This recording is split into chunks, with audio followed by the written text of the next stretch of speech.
Amis dans le Seigneur, chers frères et sœurs, et par les auditeurs de la radio Lumière, mes chers internautes, que la paix et la grâce de Dieu soient avec vous ce matin.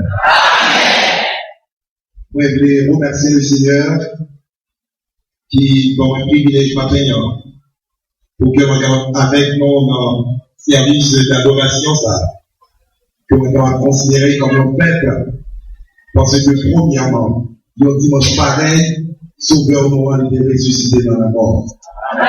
Et deuxièmement, on va fêter avec la radio Lumière, 55e anniversaire de naissance sur grâce sous grâce. Moi, je voulais deuxièmement remercier le collège pastoral de l'église, particulièrement le révérend pasteur Josué Mathieu, qui est pensé à moi-même comme prédicateur dans l'occasion si spéciale. Je veux également remercier nos Jacques, qui m'a bien capté des points et qui va user un peu de patience pour écouter le message de la parole de Dieu. Juste avant d'entrer d'emblée dans le sermon de ce matin, permettez-moi mon cœur est capable de présenter non, madame moi qui accompagne moi. Dans cette maman qui a eu 3 mois, c'est pas la présenter. Elle est là, je suis marié. Nous avons également 2 garçons. Et les 2 se trouvent par ici. Ma femme et mon petit garçon, talenté Arthur Julien. Ils ont été très devoirs pour que nous accompagner le matin pendant que nous avons vu dans l'église là. Moi, je souhaitais pour Dieu qu'elle m'a béni nous tous, mais je l'ai béni pour nous également. Et également le docteur Corpus Salomon, qui est un homme qui a accompagné le matin, qui explique un peu de place, il était dans les packages, et il est également avec moi. Donc, je suis mon Dieu capable de bénir nous tous dans le culte d'adoration. C'est là que mon Dieu bénisse. Amen.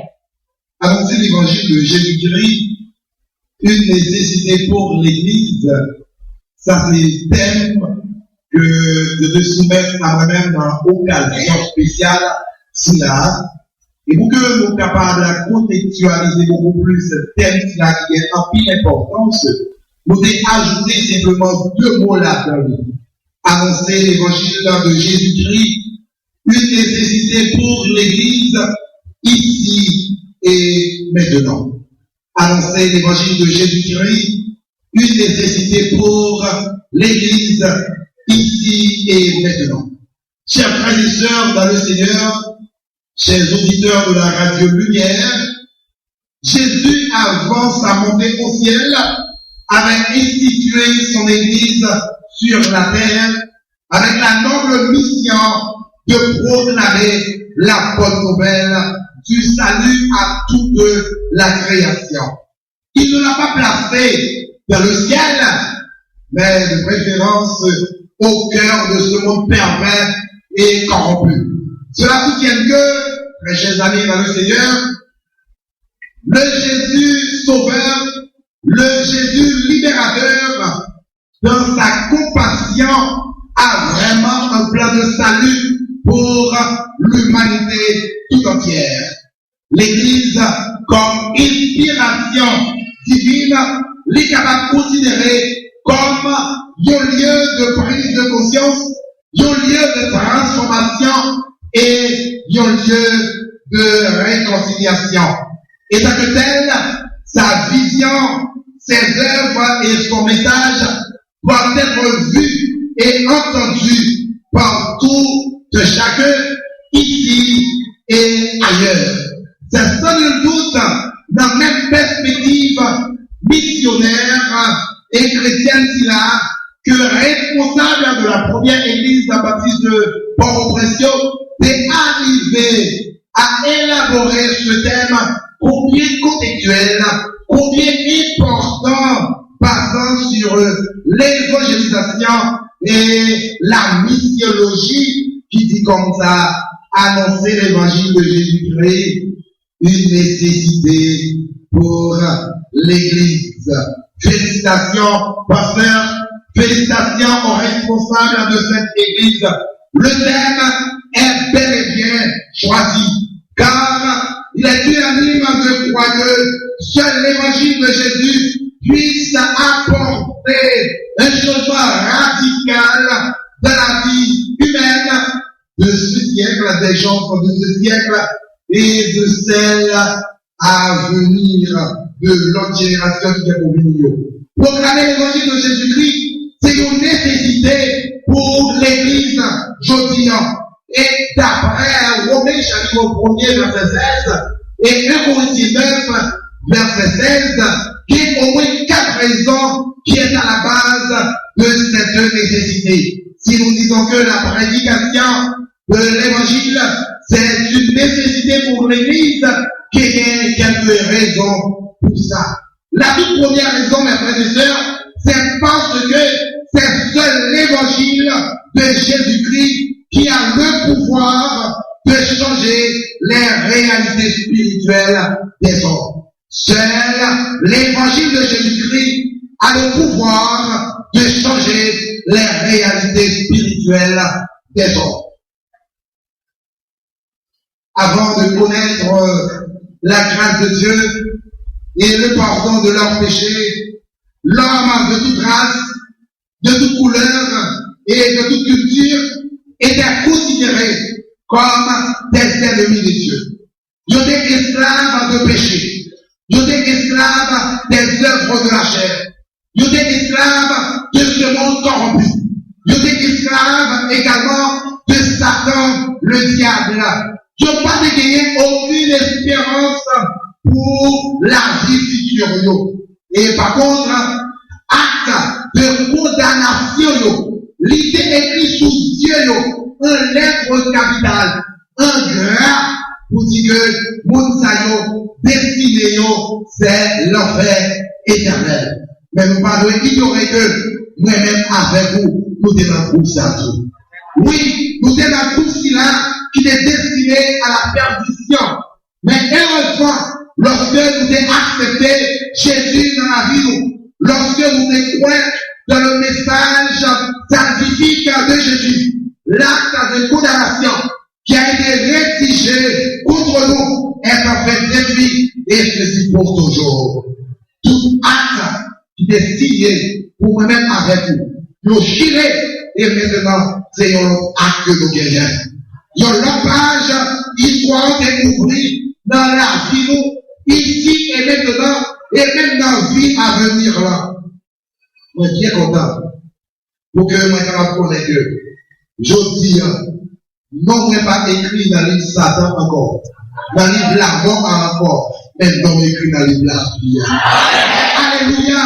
Gloire à tous ces noms, parce que Jésus-Christ, lui libérez-nous par puissance, lui retirez-nous dans les Satan, et maintenant, la vie nous gagnons l'autre tournure. Quelle belle tournure! Nous qui étions autrefois idolâtres, serviteurs ou servantes du diable, pourtant, malfaiteurs, sommes devenus maintenant des serviteurs du Dieu Tout-Puissant. Par la puissance de l'évangile de Jésus-Christ, notre réalité spirituelle a changé. Grâce à la puissance de l'évangile de Jésus-Christ, nous sommes passés du royaume de Satan à celui de Dieu. De la malédiction à la bénédiction.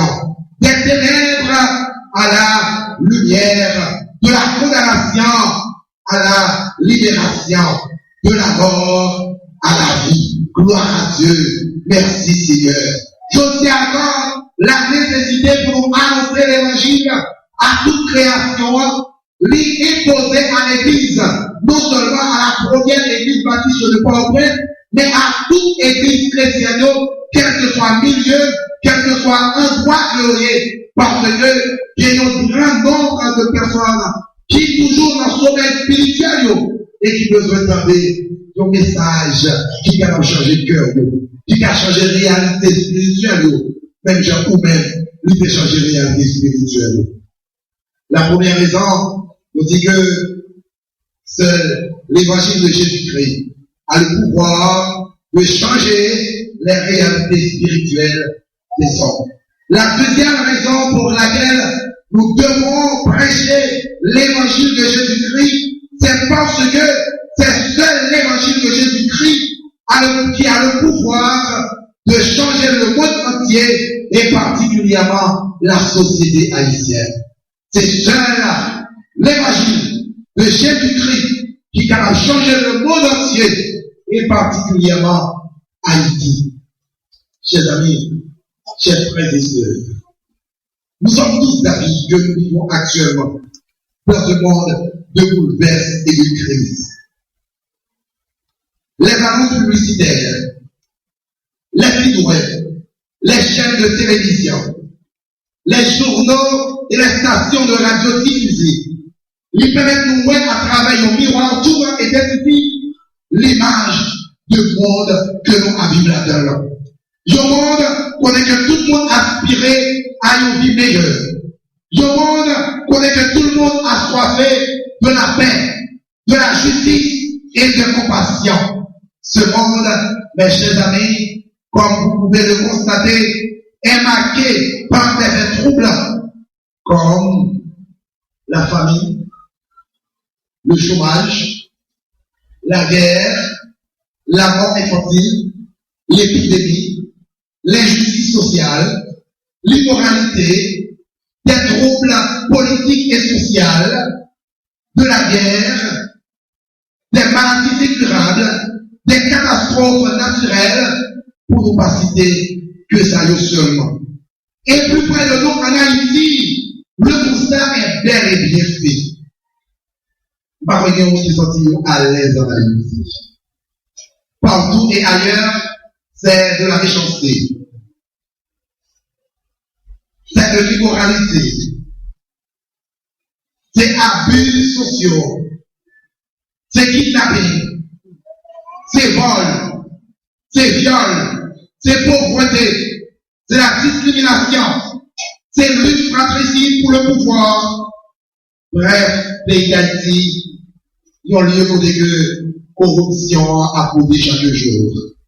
Devant tout problème, si nous-mêmes l'Église, nous avons une noble responsabilité. Nous devons jouer certainement un rôle d'avant-garde et de sentinelle pour que nous soyons capables de proclamer l'évangile de Jésus-Christ, qui est capable de changer, qui est capable de réorienter, qui est capable de bailler notre vision.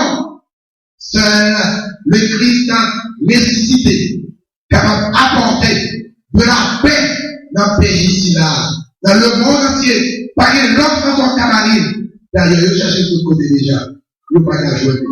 Mais c'est un seul qui dit que, maintenant, la paix, m'a quitté la paix pour nous. Que cœur nous, pas gens troublés. Pourquoi ça, quand c'est une seule qui a fait ça? C'est parce que, même avant naissance, notre caractéristique que le livre de l'Ancien Testament est présenté à Jésus, nous dit que Jésus ça, lui va considérer comme le prince de paix.